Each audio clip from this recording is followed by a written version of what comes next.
former electrician who was paralysed in a motorcycle accident at the age of 21 has begun a new career as a fitness instructor. Daniel Edwards from Dartford teaches at gyms across Kent, and he's inspired other disabled people to follow his example. He's been speaking to Andrea Thomas. I was involved in a motorcycle accident in 2009.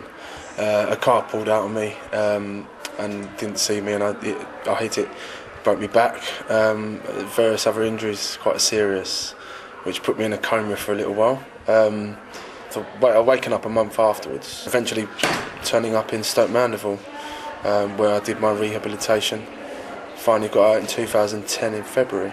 And few would have believed that 3 years later Dan Edwards would be doing this, working from his wheelchair as a professional fitness instructor. He trains both disabled and able-bodied people to get fit. And now his career has taken a new turn, training disabled people to follow his lead and become instructors. His inspiration came from the spinal injuries charity Aspire, but it nearly didn't happen.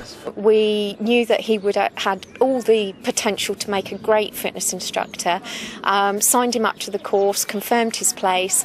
Day one, he didn't turn up. I felt overwhelmed with fear, if you like.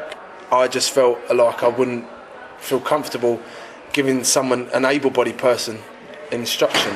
Lesson 1 on this course is to deal with the issue that so nearly derailed Dan: self-confidence. Dan's students include a former school teacher with a rare joint disorder. It's called Ehlers-Danlos. It's a form of hypermobility, which means there's global dislocation of the joints. All my joints dislocate. I'd started going to the gym when I was in my 40s, when I was extremely poorly. I came out and decided that I'd like to use my teaching skills, my background's lecturing in art, to teach others that you can have a much better standard of life. You can improve pain, you can improve your fitness. I came out of the gym one day feeling quite low, and I looked on the wall and there was a poster for this course, and I thought, this could change my life really, and the interview was on my birthday, so I thought I'd go for it. Simon O'Connor, who's blind, is training to assist in the instruction of other visually impaired people. I'm hoping to get a job out of it and to encourage more people with disabilities into gyms. Obviously we had a good start last year with the Olympics and the Paralympics, so it's really trying to keep that momentum going. The course, backed jointly by Aspire and the YMCA, has given John Smith two ambitions: to train others and to compete in the next Paralympics. When I was first injured, it was always able-bodied people coming to me and saying, oh yeah, you'll be all right, I know what you're going through, etc, etc, but I couldn't relate to that person because they were able-bodied, they weren't in my position. So I would like to be the person in their position to come to you and say, right, I know exactly what you're going through, I know what you've been through, I know what you're going through right now.